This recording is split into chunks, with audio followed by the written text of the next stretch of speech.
Hello, I'm Sheryl McCarthy of the City University of New York. Welcome to One to One. Each week, we address issues of timely and timeless concern with newsmakers and the journalists who report on them, with artists, writers, scientists, educators, social scientists, government leaders. We speak with each one to one. I'm delighted to welcome journalist Lynn Povich, writer, editor, and revolutionary. We all owe a major debt of gratitude to her and her female colleagues at Newsweek magazine in the 1970s for dramatically changing the workplace in news organizations and women's role in them. She began her working life, as so many of us did, as a secretary at Newsweek and rose to become the first woman senior editor in the magazine's history. She's also been editor-in-chief of Working Woman magazine, managing editor and senior executive producer at MSNBC.com, and a consultant to the New York Times Foundation. Her latest work, The Good Girls Revolt, How the Women of Newsweek Sued Their Bosses and Changed the Workplace. It's just been published by Public Affairs Books. Welcome. Thanks, Sheryl. Great to be here. So your book is about the lawsuit that you and many of the other women at Newsweek filed against the magazine in 1970. Why did you decide to write this book now? Well, I had the legal papers that I took home with me in 1991 after 25 years of Newsweek, and I was intending to send them to Radcliffe, which had requested them for their library of women's archives. And I had other jobs and other things, and about 5 years ago I thought, gee, I ought to send these papers. And when I started looking through them, I realized I needed actually to write a history because they wouldn't understand what happened. And then I realized this was a story that really needed to be told. Mm-hmm. So you arrived at Newsweek in 1965 after graduating from Vassar. How did you get to Newsweek? And did you know at that time that you wanted to be a journalist? No, actually. My father was a quite well-known journalist in Washington, D.C. He was a sports columnist at the Washington Post, which owned Newsweek. I, however, wanted to go to Paris. That was my great ambition. And so I applied to many, many places. I applied to Time and Newsweek, but I also applied to TWA and Pan Am and any place that had a bureau in Paris. And my father actually arranged through Katharine Graham, who owned the Washington Post, to get me an interview at Newsweek. And I was interviewed, and they offered me a job as a researcher in New York, but I said I wanted to go to Paris. So there were no jobs in Paris at the time, but they sent my name along to the bureau chief. And I was going to just graduate and go. And at the last minute, just before I graduated from college, I got a cable from the bureau chief saying his secretary had suddenly quit, and there was a job for me there. That's pretty cool. It was graduating from college 2 weeks later, packed 2 bags and went to Paris. It was fabulous. So, and then you stayed about 1.5 years, and then you came back because you had a boyfriend back here. I did. And so you went to work in the New York office of Newsweek? I went to work in New York. Because I had worked for 1.5 years, I started as a researcher. Normally what happened to women who graduated from very good schools with very good educations was you started on the mail desk delivering mail. Then you graduated to the clip desk, where you actually clipped newspaper clippings and delivered them to the various writers and departments. And then you got to be a researcher. But I had already done some reporting, so I started as a researcher in what was then the Life and Leisure department. Okay. So tell me about the famous division of labor at the news magazines. Yes, the news magazines are quite different from newspapers. A newspaper reporter goes out, reports the story, comes back, writes the story, and is responsible for the accuracy of the story. The news magazine format was created by Henry Luce in 1929 at Time magazine. And because he basically had writers in New York rewrite clips with a kind of universal Lucian voice of this is what you need to know, he separated the editorial functions. So the reporters in the field would interview people and send files to New York. The writers in New York would write the story from the files or the clips, and the researchers would fact-check the story. And not only were the editorial functions segregated, but they were also segregated by gender. So only women were hired as researchers, and only men were hired as reporters, writers, and became editors. And Newsweek copied that system. Why the gender segregation? Well, at the time that Henry Luce hired women as researchers, it was thought to be very liberating so that they wouldn't have to be stenographers anymore. But clearly, They were the handmaidens to the great writers who were all men. And by the way, most of the men who started writing at Time were all school buddies of these two Yale graduates, Henry Luce and Britt Haddon, who started Time. So it was just a big old boys club. Right, right. So at the time of the lawsuit, there were more than 50 male writers, and you were the one female writer at the time.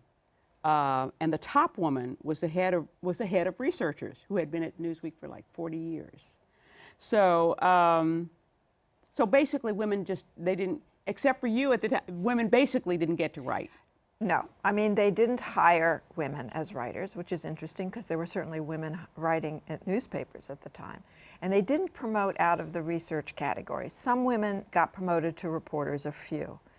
Hardly any women got promoted to be writers. A couple of women before me had been, and they then left or were promoted to other jobs. At the time, I had a very good boss. I did a lot of reporting. He encouraged me, and he suggested that I be promoted to a junior writer to write some of the smaller features and fashion. Do you think that had anything to do with the fact that you were Sheryl Povich's daughter? You know, I don't think he would be somebody who would care about that. He said to me that basically I looked at your files. We would file 40 pages for what was essentially a 150-line story. And he said, I just knew you had the writing talent in there. So the women's work, whether it was as a fact checker or a researcher, what did those jobs entail? What were those jobs The like? researcher job was essentially underlining, checking every fact in a story with the reporter who reported it or the writer who wrote it. The researchers in what we called the back of the book, which were the feature sections like life and leisure or medicine or law and the arts, did a lot more reporting than the researchers in, say, the national affairs section, where many of the files came from Washington, or the foreign section, where most of the files came from the overseas bureaus. So actually, many of us and the women in the business bureau, who of course covered Wall Street, since it was the financial capital, had done a lot of reporting as researchers. And so one could have looked at their files and said, these women have the skills and have the talents. But they didn't promote us. Mm-hmm. Now, in 1970, there were 11 women correspondents. That means people who were around in different bureaus who did reporting. That's correct. How did they get to be Almost that? all of them. There were several in New York who had been researchers and been promoted. There was one at the time in the Paris bureau who had been in New York and been promoted. And the rest were all hired from outside. Mm-hmm. Was there something special about, what was it about being hired from outside, that they trusted people who had worked? Well, as in many organizations, somebody from outside looks better than the person who's sitting in front of you every day. Right. So it's interesting that most of the women who were at Newsweek seem to have attended Seven Sister Schools or other top colleges and universities, maybe Berkeley for instance. I mean, it's interesting that schools like the Seven Sister Schools, which were the first to offer women equal quality of education with men, but still encourage their students to get married. There was more emphasis on getting married than on pursuing careers. Absolutely. I mean, let's face it, the early 60s were like the late 50s. The 60s really didn't become the 60s until the middle of the 60s. Okay. The Beatles were 64, and the sort of feminine mystique was 66. So we were like the 50s generation. And when we were at school, the message was still, you're very bright, and you're very smart, but the expectation is you'll get married and have kids, and you'll get married to a very smart guy.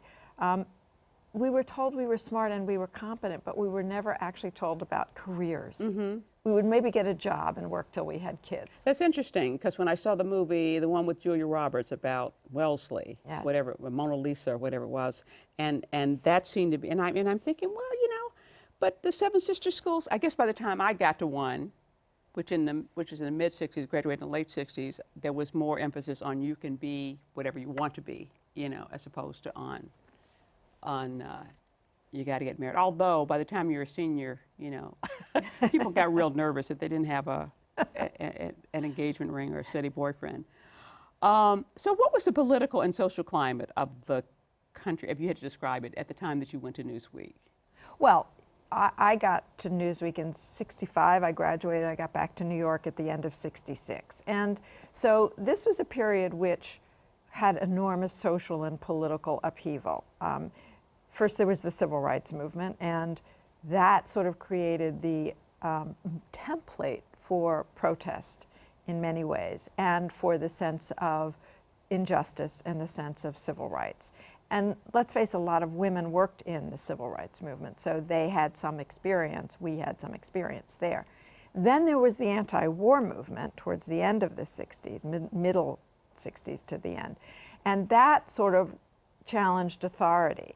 And so by the time the women's movement started to gain steam, which was towards the 68, 69, you know, the women's movement was able to model itself and take the best of those two social movements. And so I think that what helped many of us come to consciousness about our situation was the fact that there was a women's movement behind us, unlike what's happening to young women today. They don't have that sense of social protest, political injustice, and a movement behind them. Mm-hmm. So how would you describe the culture of Newsday over on 49th Street and Madison Avenue, the culture of the place when you got there? Of Newsweek. It was a very collegial place. Newspapers and newsrooms usually are very fun-loving and fooling around. It was patriarchal. I mean, everyone called each other by the first name, including the editor, Oz Bornelli, was known as Oz. So there was this sort of air that we're all equal. But in fact, it was quite patriarchal in the sense that, you know, they were the daddies and we were the daughters. It was fun. It was very exciting to work at a news magazine, especially in those days, because Newsweek actually became the hot magazine in the 60s because of its advocacy for civil rights and its anti-war position. So, of course, it was the 60s. There was a lot of sex. It was mostly consensual, although there were clearly lines that would crossed and things that today would certainly be considered illegal by the EEOC.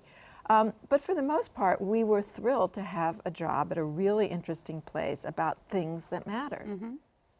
We're going to take a short break, then we'll be back with more with Lynn Povich, author of the Good Girls Revolt, How the Women of Newsweek Sued Their Bosses and Changed the Workplace, after the following message.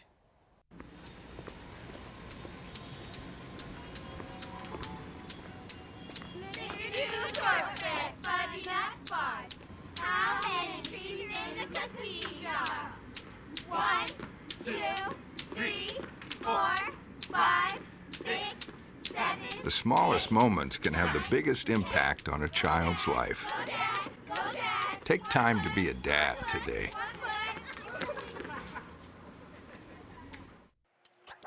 Today is Saturday.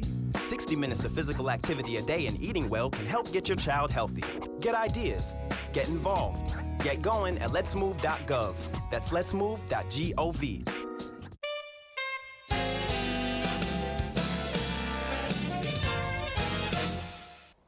Welcome back to One to One.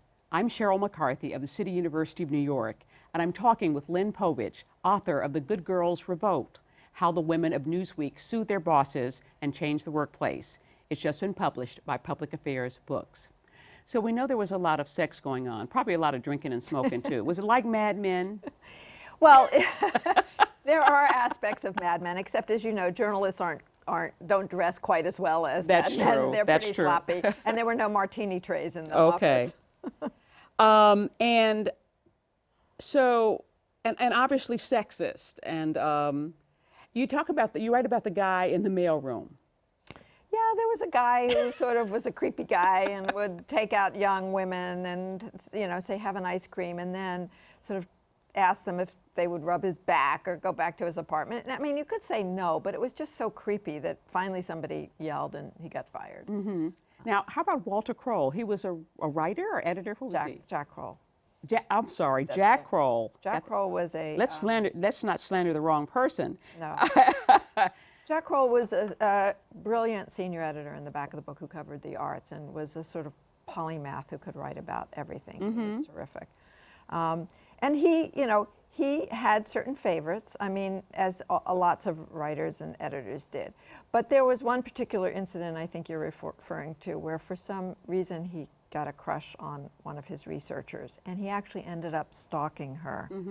And I personally witnessed this. She was a friend of mine, and I went back to her house one night, and when we looked out the window, he was walking up and How down. old was he?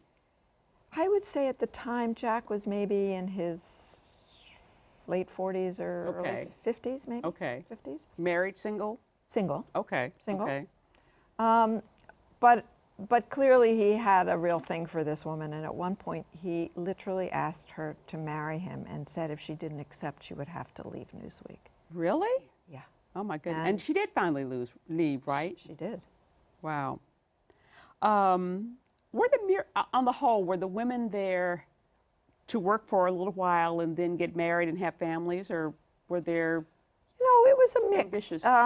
There were certainly ambitious women. I mean, there were young women who came to Newsweek out of the colleges, as you mentioned, who knew they wanted to be writers they had been writing on college newspapers, or they just knew it. And these were women like Nora Ephron and Ellen Goodman and Jane Bryan Quinn and Susan Brown Miller. They came to Newsweek, and when they saw the lay of the land and that they would never get promoted, they left and obviously had very successful careers. The rest of us good girls sort of stayed and did our fact checking, and some got married, but many of us just hit the workforce just as the women's movement was happening. And because it was exciting, because we were discovering we actually liked this work and maybe wanted a career, I think many of us ended up postponing marriage and got either married later or didn't marry at some point. I know there was a woman in my class, and I'm not sure if she was at Newsweek or if it was Time, but she was a researcher for like 16 years before she finally left and did something. Well, she never got promoted out of being a researcher. You had a boss who mentored you. What was his name? His name was Harry Waters. And Harry, had grown up in a kind of working class Catholic family with very strong sisters and a very strong mother. And he was really good to all the women who worked for him. I mean, he was a little to the right of most of the people at Newsweek because they were very left.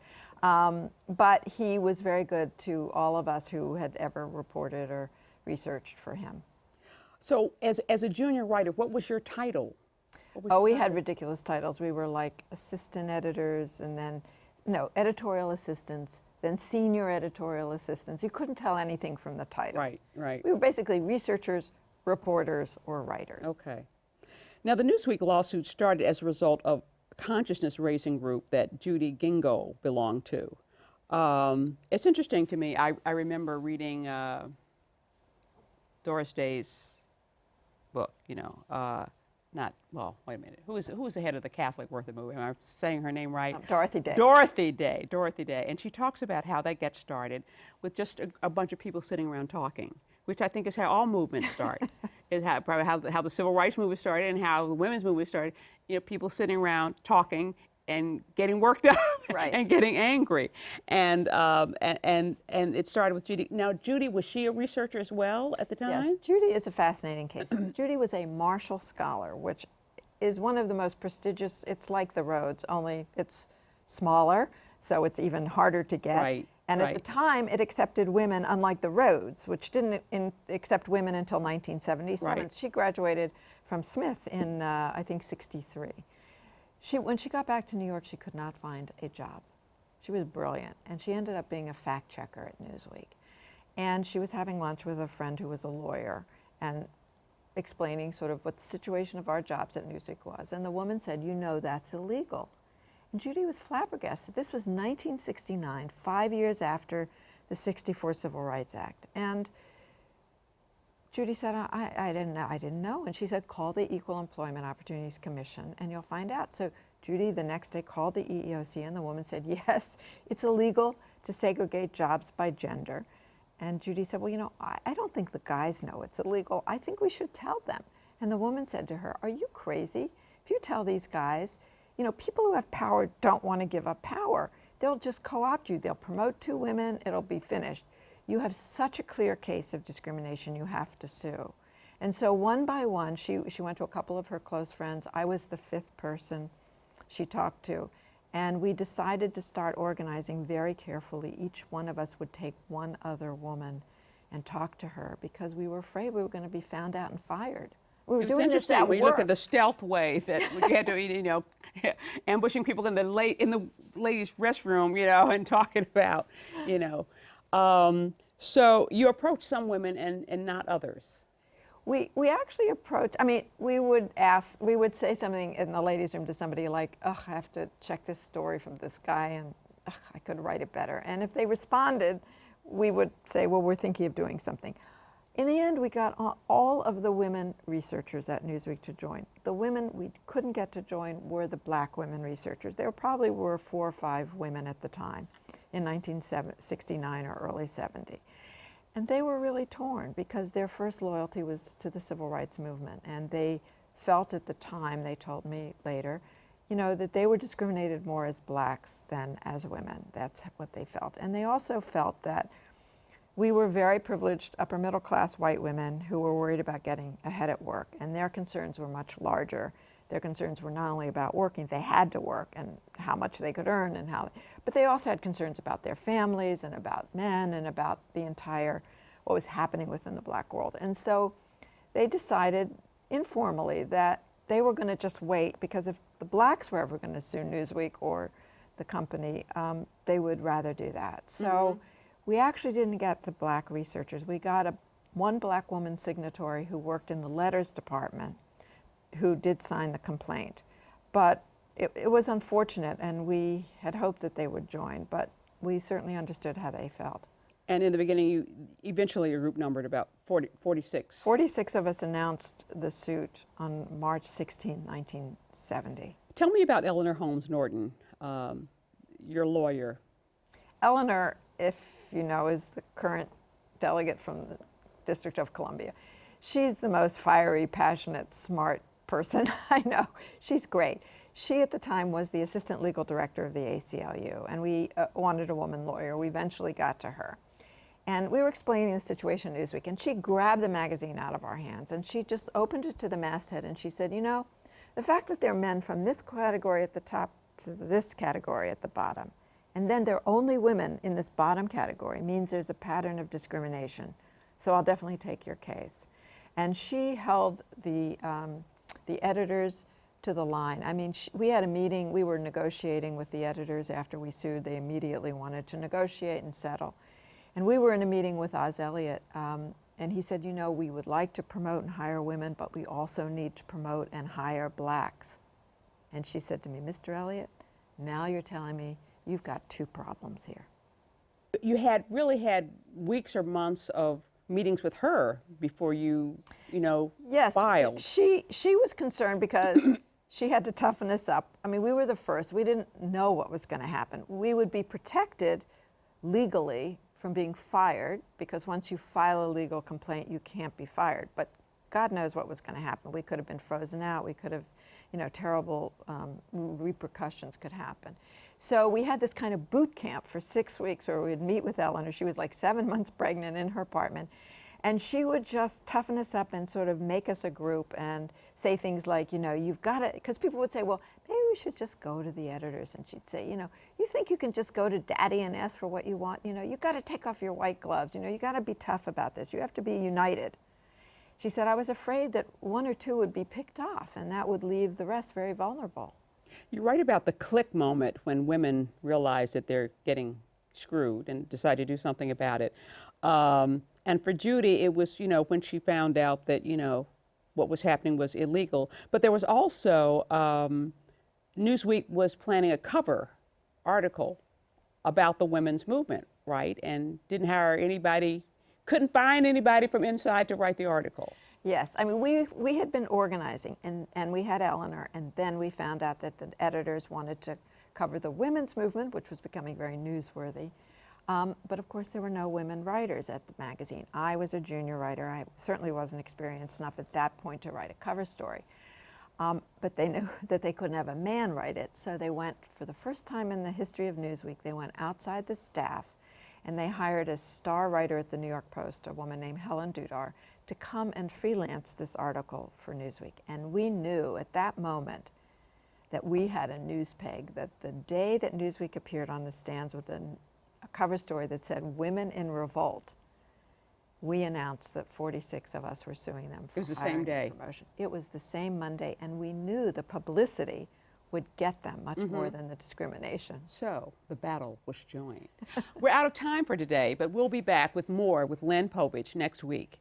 The Good Girls Revolt, How the Women of Newsweek Sued Their Bosses and Changed the Workplace, has just been published by Public Affairs Books.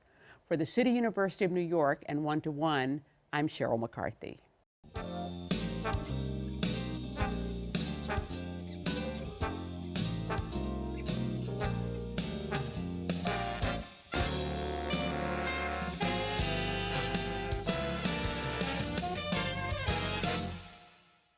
You'd like to hear from or topics you'd like us to explore, please let us know.